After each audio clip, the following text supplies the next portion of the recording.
People that got detained for a long time. Here in Dallas, we had two huge cases brought against some very respectable community members.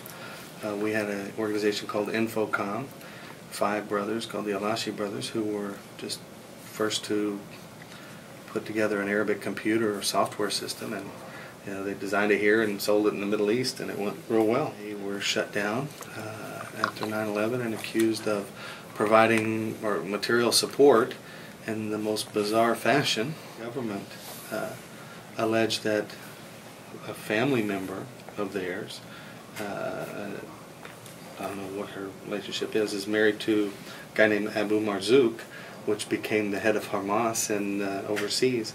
And she was related to the family, but when Marzouk was an American citizen living here, and made an investment in the company in the beginning, and they renewed it every year, paid her dividends. She kept the investment.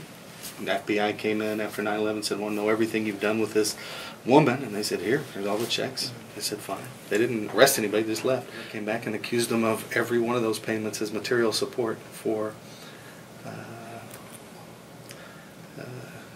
giving it to her, a dividend payment that she used to put her son through college. The money never left the U.S., but because of who he was, it was a big deal. Shocked the community. These people were, they had 4 or 5 kids. They're all in school. They're all in the volunteer at the library. I mean, they're as American as apple pie, and they're involved in everything, making sure that the community succeeds. And all of a sudden, they're all looked at as, or accused of, an awful crime of some sort. Shortly right after that, the Holy Land Foundation, which is the largest charity for the Muslim community in the U.S., in December of 2001, by executive order, there was no judicial process. It was shut down by President Bush, and he claimed that, or his rhetoric was that he had reason to believe that the Holy Land was the largest source of funding for Hamas in America, and it's a Dallas-based charity, so all the people that were running the organization lived here. Everybody knew them. Everybody was proud of the organization. Everybody supported it. I mean, it was a big-time good thing as far as everybody's concerned.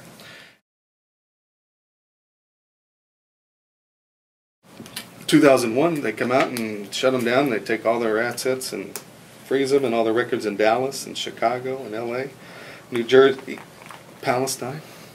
Nobody gets indicted. They just shut the organization down. 2001, 2002, 2003, 2004, the FBI, Homeland Security, Department of Justice couldn't find one transaction to support their conclusion. They had nothing. So they changed their theory. In July of 2004, they came up with a theory that the Holy Land Foundation raised money for food, clothing, shelter, education, and medical supplies. And they provided it all over the world, but they focused in Palestine the majority of their effort. And the government said now, in 2004, that they had reason to believe that this is what was happening.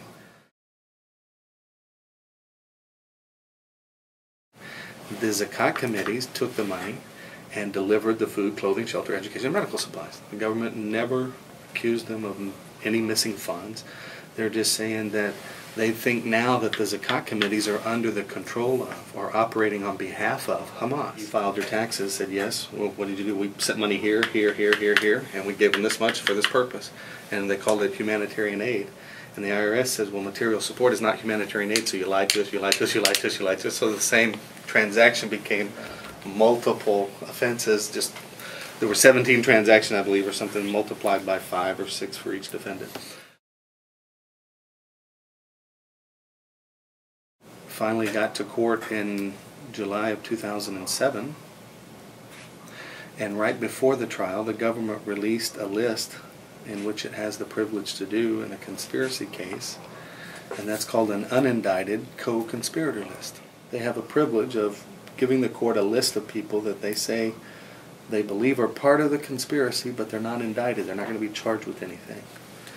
By putting them on this list, this UCC list is what we call them, it allows the government to talk about them, to use anything that they want to about any transaction between the two organizations or people or individuals without ever bringing the unindicted co-conspirator to the courtroom to testify or to get their statement. Just kind of bypasses the whole political process and says, you don't have any hearsay exception, just go ahead and talk about it. 306 Muslim individuals and organizations, which is unprecedented.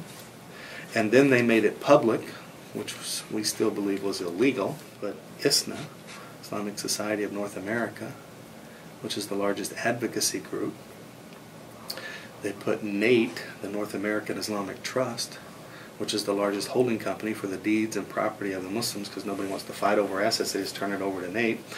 And it's a trust of the Muslim communities, has thousands of mosques. They put them on the list. They put CARE, the Council on American Islamic Relations.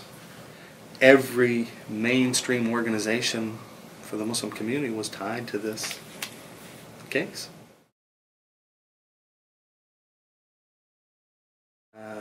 The government presented its case for about 3 months. And the jury deliberated for about a month. And the jury came back, and there was like 209 counts. There wasn't 0 guilty verdicts. There was about 31 acquittals. There were many counts that were 11-1, 10-2 for acquittal, but they became ties because they weren't 100%.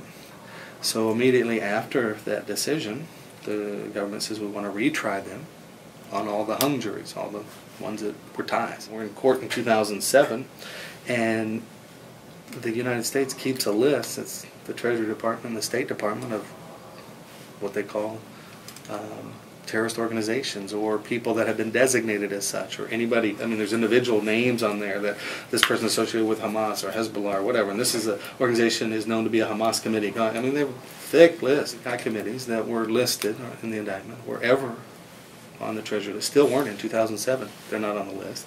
They're not on the State Department list.